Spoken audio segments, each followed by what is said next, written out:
Perkenalkan, nama saya Matius Pasaribu. Saya akan menjelaskan tentang warga digital dan 9 komponen warga digital. Warga digital adalah orang yang sadar tentang hal yang baik dan yang kurang atau tidak baik, menunjukkan kecerdasan perilaku teknologi dan membuat pilihan yang tepat ketika menggunakan teknologi. Warga digital ialah orang-orang yang menggunakan internet untuk melakukan kegiatannya. Apakah dirimu sering menggunakan internet untuk berbagi informasi dan mencari informasi, atau sekedar untuk jual beli online? Warga digital merupakan individu yang memanfaatkan teknologi informasi untuk membangun komunikasi, bekerja, dan berinteraksi. Warga digital secara umum telah memiliki pengetahuan dan kemampuan mengoperasikan teknologi informasi untuk berkomunikasi maupun mengekspresikan sebuah ide atau gagasan. Dan warga digital dibagi menjadi 9 komponen, yaitu komunikasi digital. Komunikasi merupakan kewajiban yang harus dilakukan setiap orang untuk dapat bertukar informasi dan ide. Komunikasi dapat dilakukan secara satu arah, dua arah, antar pribadi, maupun komunikasi dalam forum. Perkembangan teknologi digital telah mengubah sikap seseorang dalam berkomunikasi. Yang kedua, akses digital. Setiap lapisan masyarakat seharusnya memiliki warga yang memiliki hak yang sama dalam mengakses fasilitas TIK. Namun kemudian setiap pengguna TIK harus menyadari bahwa tidak setiap orang memiliki kesempatan yang sama. Yang ketiga, literasi digital. Dunia pendidikan telah mencoba untuk menginteraksikan teknologi digital ke dalam proses belajar mengajar. Setiap kita mampu menggunakan teknologi digital untuk mencari dan bertukar informasi. Literasi digital merupakan proses belajar mengajar mengenai teknologi dan memanfaatkan teknologi. Pelajar dan mengajar diharapkan dapat belajar apa saja, kapan saja, dan di mana saja. Yang keempat, etika digital. Seringkali pengguna teknologi digital tidak peduli dengan etika pengguna teknologi. Tetapi langsung menggunakan produk tanpa mengetahui aturan secara tata krama penggunanya. Etika digital dibuat dengan tujuan untuk menjaga perasaan dan kenyamanan pengguna lainnya. Yang kelima, keamanan digital. Dalam setiap komunikasi terdapat individu yang mencuri karya atau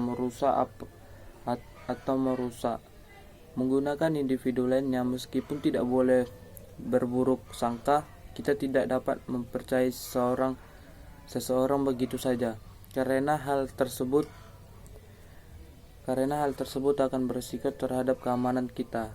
Hal ini berlaku juga dalam dunia digital, seperti membackup data dan menjaga data sensitif seperti user dan password.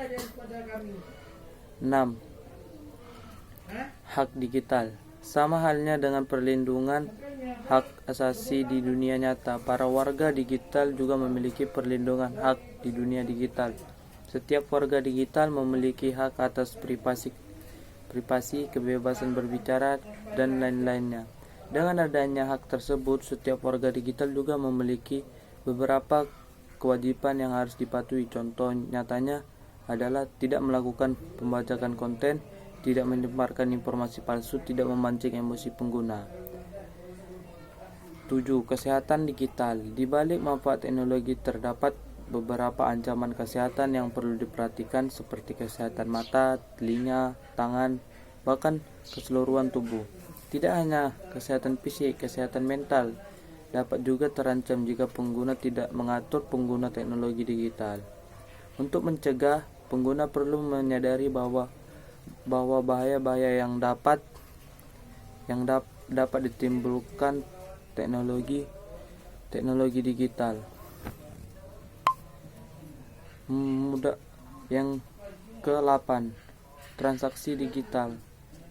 Mudahnya akses dan semakin tingginya tingkat kesadaran masyarakat akan teknologi informasi ikut mendorong tumbuhnya pasar jual beli online di Indonesia. Contohnya toko online yang ada di Indonesia adalah Tokopedia, Lazada, dan kawan-kawannya. Dalam jual beli online, penjual dan pembeli perlu menyadari resiko dan keuntungan yang dapat dari jual beli online. Yang kesembilan, hukum digital. Hukum digital mengatur etika penggunaan teknologi dalam masyarakat. Warga digital perlu menyadari bahwa mencuri ataupun merusak pekerjaan data diri maupun properti online orang lain merupakan perbuatan yang melanggar hukum. Dan kita masuk ke dalam pengertian TING. TING adalah wargaan negara digital dalam suatu etika atau norma dalam melakukan interaksi di dunia digital. Konsep TING dapat diterapkan ketika seseorang akan membuat, mengelola, maupun menyebarkan suatu informasi yang akan diakses oleh banyak orang. Konsep ini juga menjadi salah satu upaya primitif agar terhindar dari kesalahan-kesalahan yang dapat merusak reputasi digital seseorang. Sekian dan terima kasih. Saya Matius Pasaribu, undur pamit.